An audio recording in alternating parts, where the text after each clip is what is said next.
You ever get that feeling? You know, like when something's so incredible, so unforgettable that it just stays with you. Oh, yeah, absolutely. Like a really powerful memory. Exactly. And for a lot of football fans, the 2022 World Cup in Qatar was that kind of experience. Definitely a tournament that got people talking. For sure.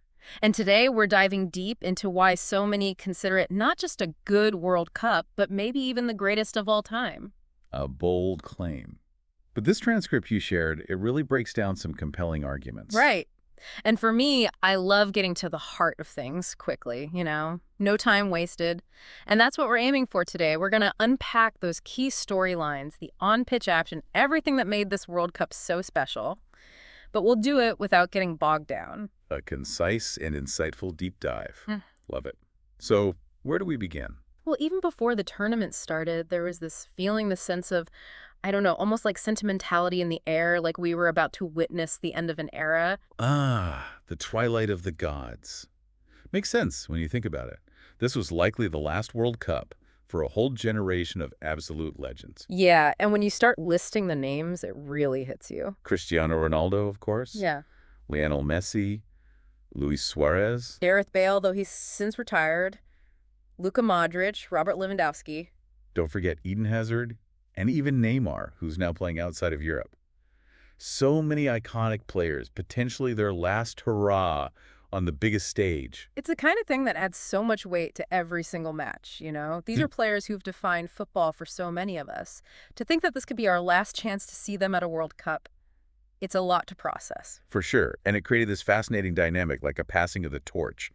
We were saying goodbye to one generation while simultaneously witnessing the rise of the next. Yeah, that tension between the old guard and the new blood definitely added another layer to the whole tournament. But while we're on the topic of memorable moments, we got to talk about the underdogs. Morocco, right. Their story is what World Cup dreams are made of. Absolutely. I mean, think back to 2018. They finished dead last in their group, no wins at all. Fast forward to 2022, and it's like a completely different team. What a turnaround. Their defensive solidity, using a deep block and quick transitions, was remarkable. It's a testament to their tactical discipline and adaptability that many top teams couldn't break through. And remember, they brought in a new coach, Walid Regragui, just 3 months before the tournament. Right. That kind of last-minute change usually spells disaster, but for Morocco, it seemed to have the opposite effect. It's really intriguing how a new coach with fresh ideas can completely revitalize a team.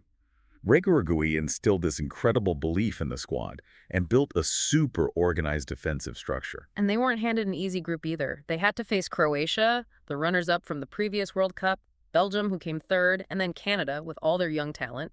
Talk about a trial by fire. But they didn't just survive, they thrived, starting with that impressive 0-0 draw against Croatia. And then they really announced themselves to the world with that 2-0 win over Belgium. I mean, wow. And they kept the momentum going, beating Canada 2-1 to top the group undefeated. Unbelievable, especially considering the only goal they conceded to an opponent in the entire group stage was an own goal.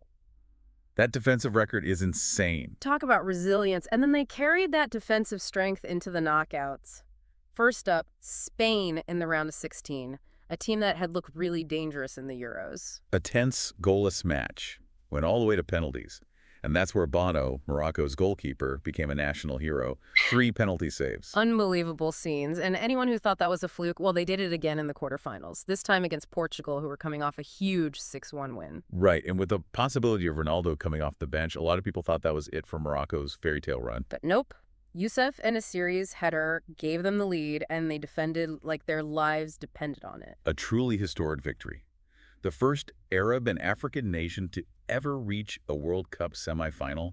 What an achievement. It really was. And though they ultimately lost to France in the semis, their impact on the tournament was undeniable. They truly captured the hearts of fans worldwide. And it wasn't just Morocco. The transcript mentioned some other fantastic performances from African teams.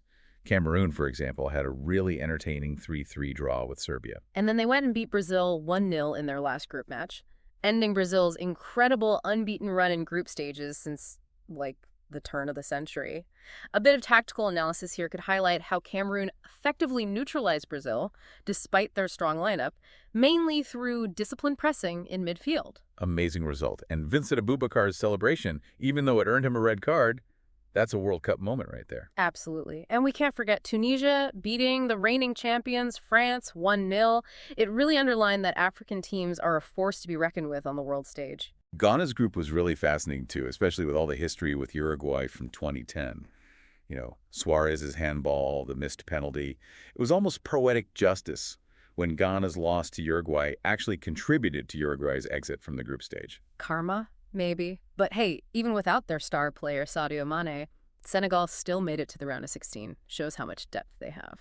A testament to their resilience and adaptability. And speaking of exceeding expectations, we got to talk about Asia's performance in this World Cup. It was truly a breakthrough tournament for them. Yeah, the transcript talks about this huge World Cup fever that swept through Japan, fueled in part by that Blue Lock anime collaboration. It really captured the imagination of the fans. Definitely added to the excitement. And they were thrown into the deep end group-wise. Spain, Germany, Costa Rica. Not exactly a walk in the park. It really wasn't. And when Germany took the lead against Japan in their first match, thanks to Gundogan's penalty, I think a lot of people thought that was game over for Japan. But what followed was like something out of an anime, literally. It's amazing how Japan managed to turn things around. A quick tactical breakdown here could explain how they exploited Germany's high defensive line in the second half using quick transitions to get in behind. They equalized through Ritsudan, and then Takuma Sano scored a brilliant late winner. What a turnaround.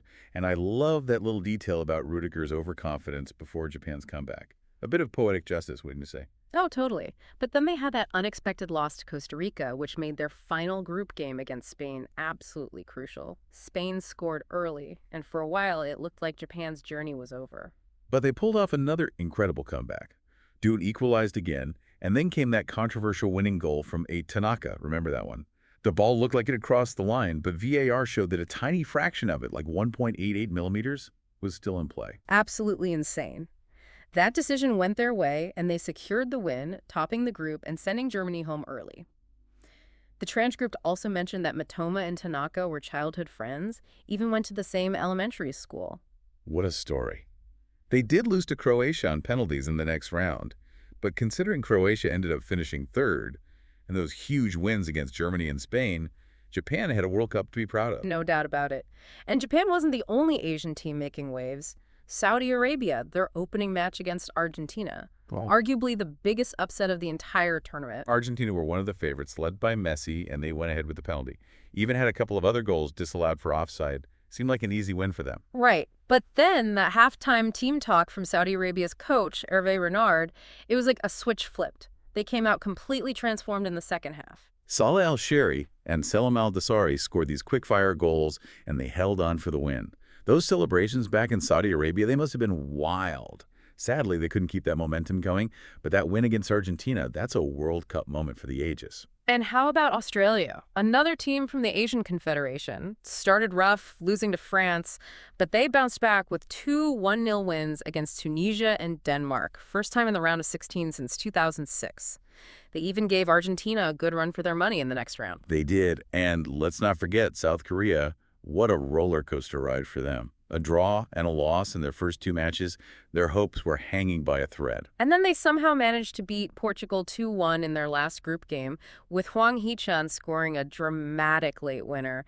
The scenarios they needed to qualify were so complicated it was like a math puzzle, but they pulled it off against all odds. Talk about defying expectations. Asia really showed up in this World Cup, and it was fantastic to see. And speaking of defying expectations, we absolutely have to talk about Lionel Messi. For him, this World Cup felt like the final chapter in an already legendary career. The only major trophy missing from his cabinet was the World Cup, and the weight of that was heavy. It really was. The transcript mentions his heartbreak in 2014, losing the final to Germany. Higuain's missed chance, Guts' goal. You could see the devastation on Messi's face. He carried that burden for years. But in 2022, there was a different energy around Argentina. A stronger defense, a more unified team spirit.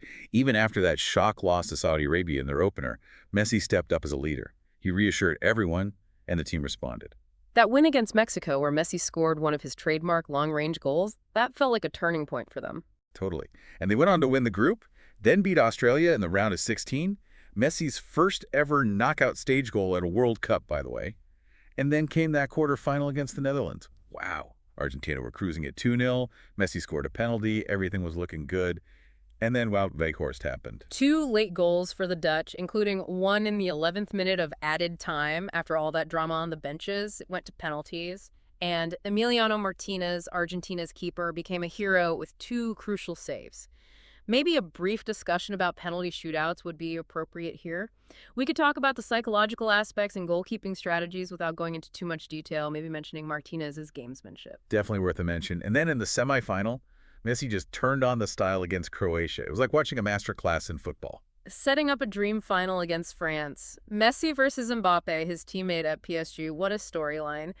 And the final itself, oh man, where do we even begin? Di Maria won a penalty. Messi scored it. Then Di Maria scored a beautiful second goal. Argentina were 2-0 up, cruising. And then Mbappe just exploded. 2 goals in 2 minutes, a penalty, and a stunning volley. Suddenly, it was 2-2, extra time.